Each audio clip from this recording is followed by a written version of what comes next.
Hello tiny friends, and welcome back to Tiny Keyhole Minis. I'm Jolene, and some of you wanted to see how I created this miniature fly swatter, so I'm going to show you how I did that today. And this is just going to be a quick little ditty, tiny friends, and anytime you have a quick and easy project like this, you can create multiple pieces in a small amount of time, similar to my miniature mice traps. If you haven't seen that video and would like to, you can find that in my DIY playlist. Today I'm going to use Dollar Tree items to create this. I've got some green floral wire, and I love this wire so much. It's so easy to bend and manipulate and cut. You can bend it with your fingers, and it's just going to make this project a happy one. I am also going to be using some burlap ribbon from the Dollar Tree, and I have two styles here, both from the Dollar Tree. So both of these you can find in the Dollar Tree.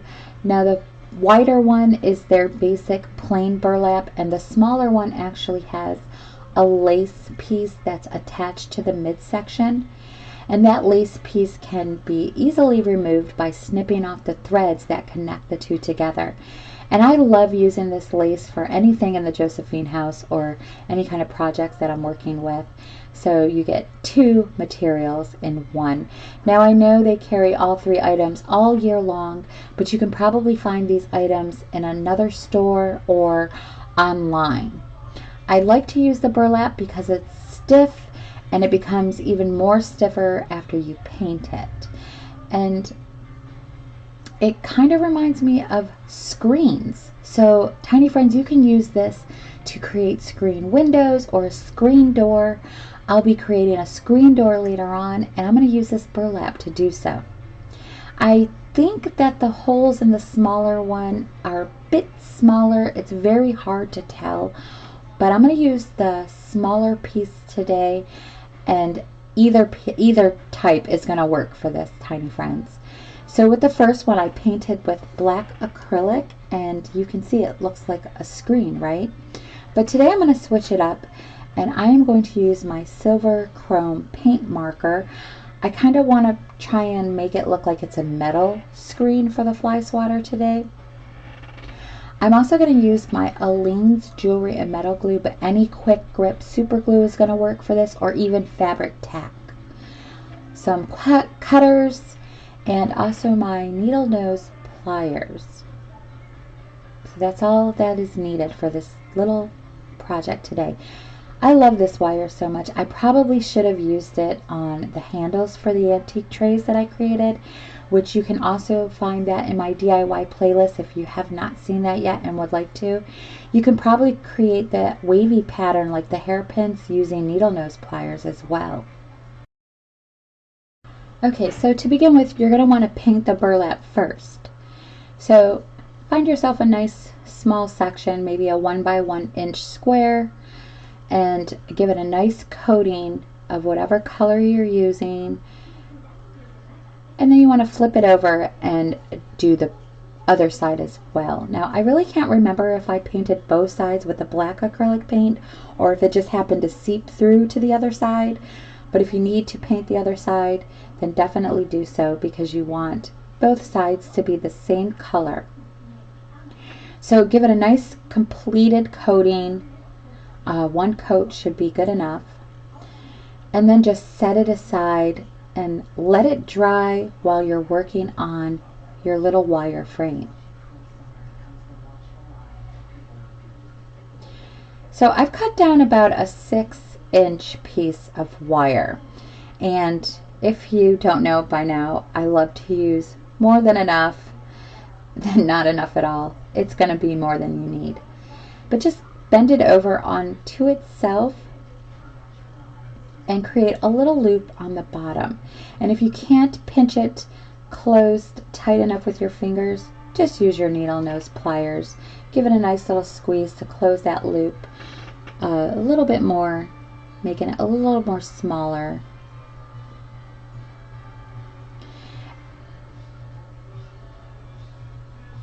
Just like that.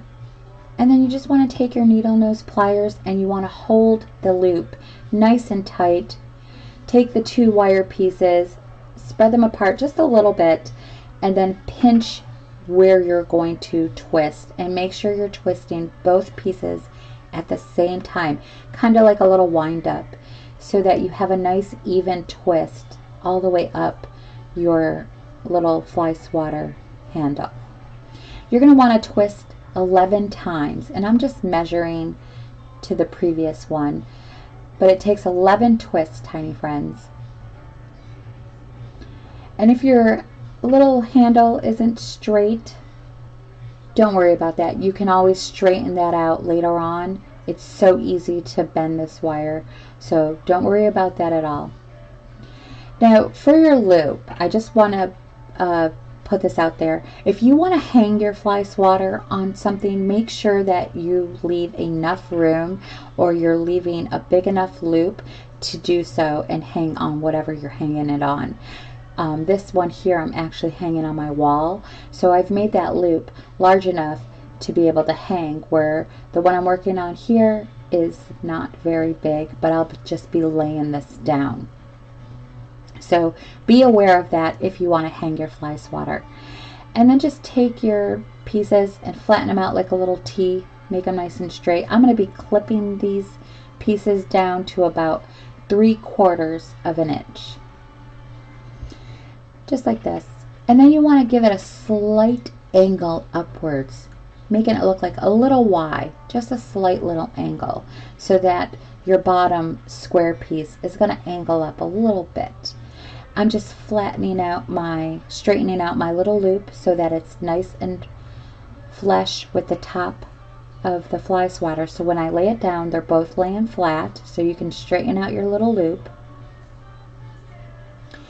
And now I'm going to go over from the middle of the twist outwards just a little under 1/4 of an inch, and then I'm going to bend the remaining piece up at a 90-degree angle, so it's going to be bending straight upwards, just like this. And then just turn your little fly swatter over and do the same thing to the other side. Try and get your length as even as possible where you're going to create that bend. But don't worry, tiny friends, you can redo this over as much as you need to.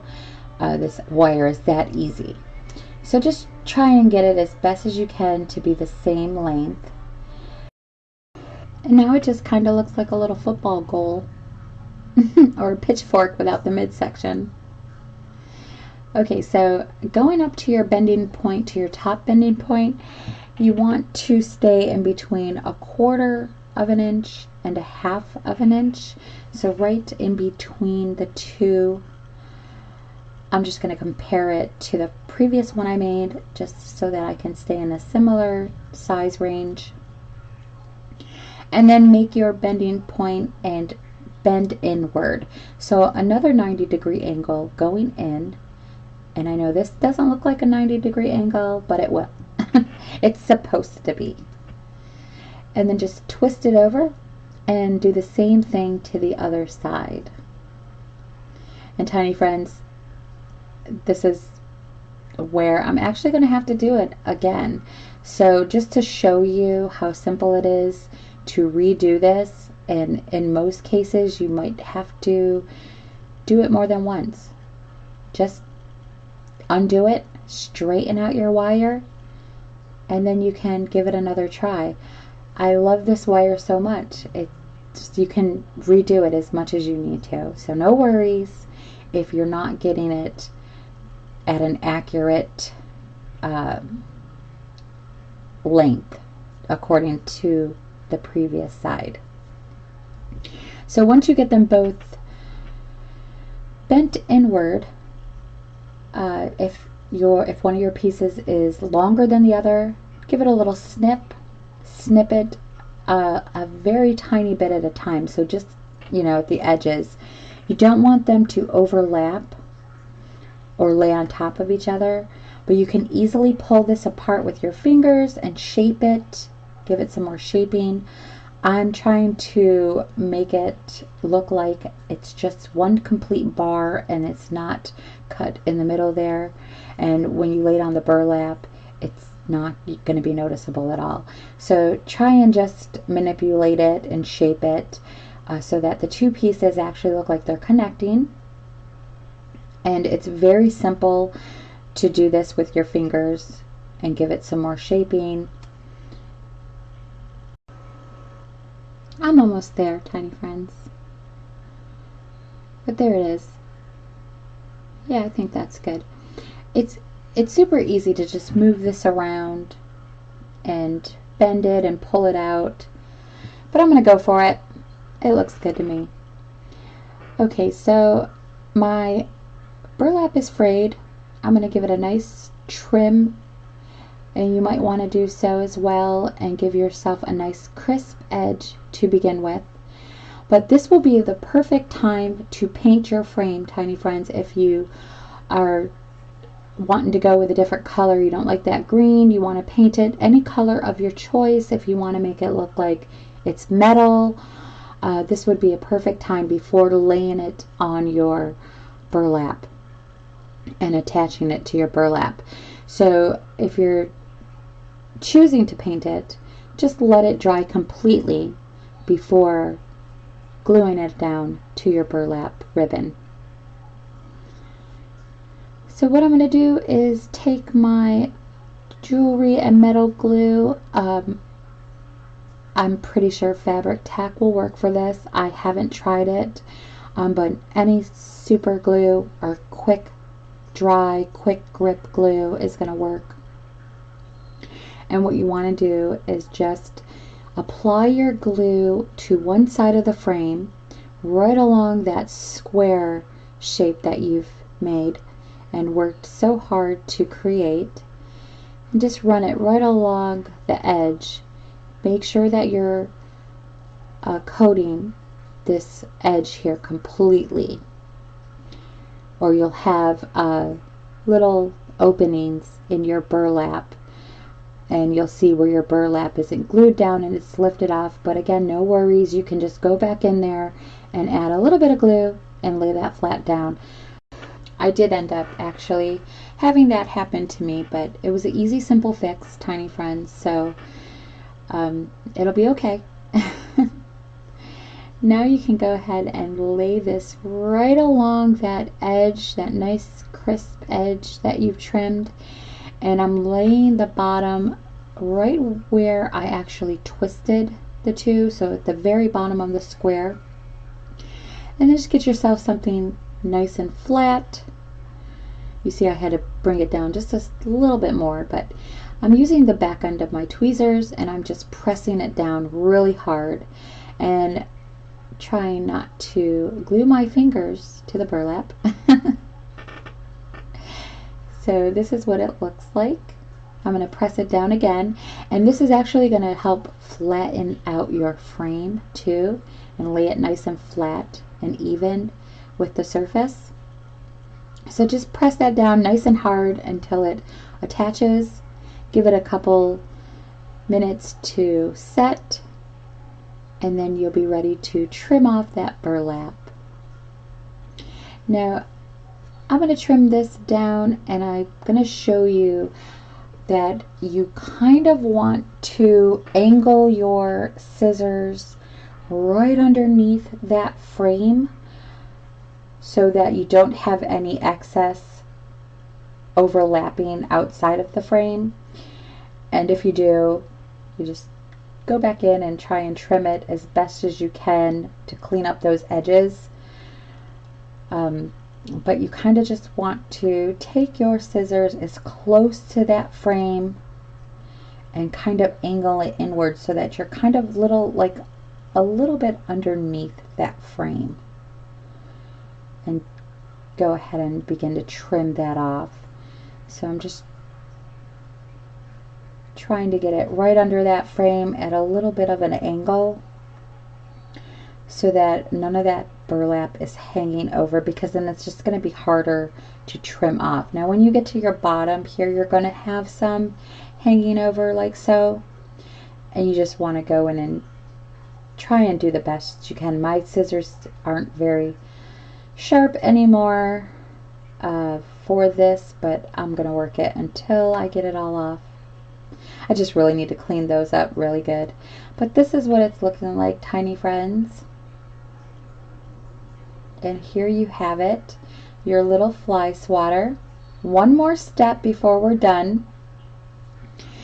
Now, if you're coloring your fly swatter, you're painting it the color of your choice, this will be fine. You'll have this paint on hand already. I actually found a similar shade of green to this wire, this floral wire. I don't know where I got this paint from, but it's acrylic paint and it's called Campground.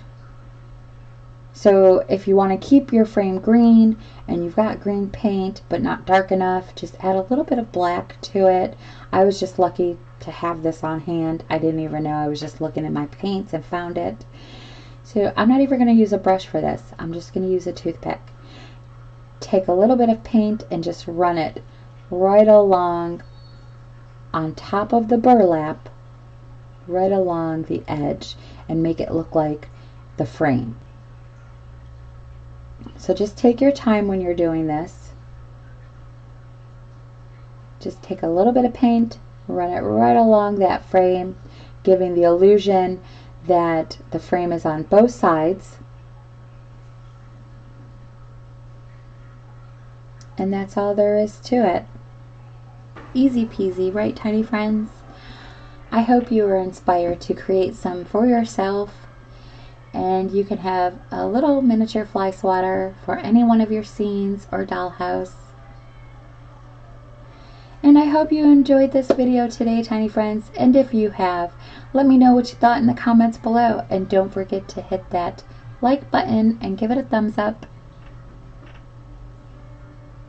Now here are all the fly swatters that I created, and I liked the silver better, so I painted them all silver. And they actually look like they've been used quite often. Now this is the one that I created today, and I'm just showing you a closer look.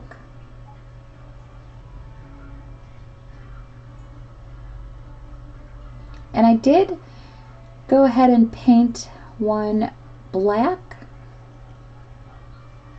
So I painted this one black just to show you that you can easily paint them, but don't forget to do that before you glue it to the burlap.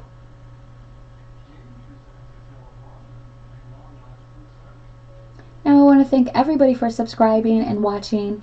Welcome to all my new subscribers, and thank you for subscribing. I want to thank everybody for joining me on my miniature journey. I'm so glad that you're here. I know that I said I would be going back into the back bedroom and completing that renovation and installing a new floor. And I am just still undecided on some of the ideas that I'm having. So while I'm trying to sort that out and figure out some things, I really don't mind showing you some of these miniatures that I'm creating during that process. And am I distracting myself? Maybe just a little. Or maybe I'm just procrastinating just a little bit, because it can be tough trying to come down to those final decisions and trying to figure out how you're going to create something. So it will be happening very soon. And in the meantime, I will just continue to share these miniature visions that I'm having. And I have created another miniature that I will be sharing with you all soon. So don't forget to like, share, and subscribe, and hit that top bell notification button to be notified every time I upload a new video. And until then, tiny friends, you all have a lovely day, and I will see you soon. Bye-bye.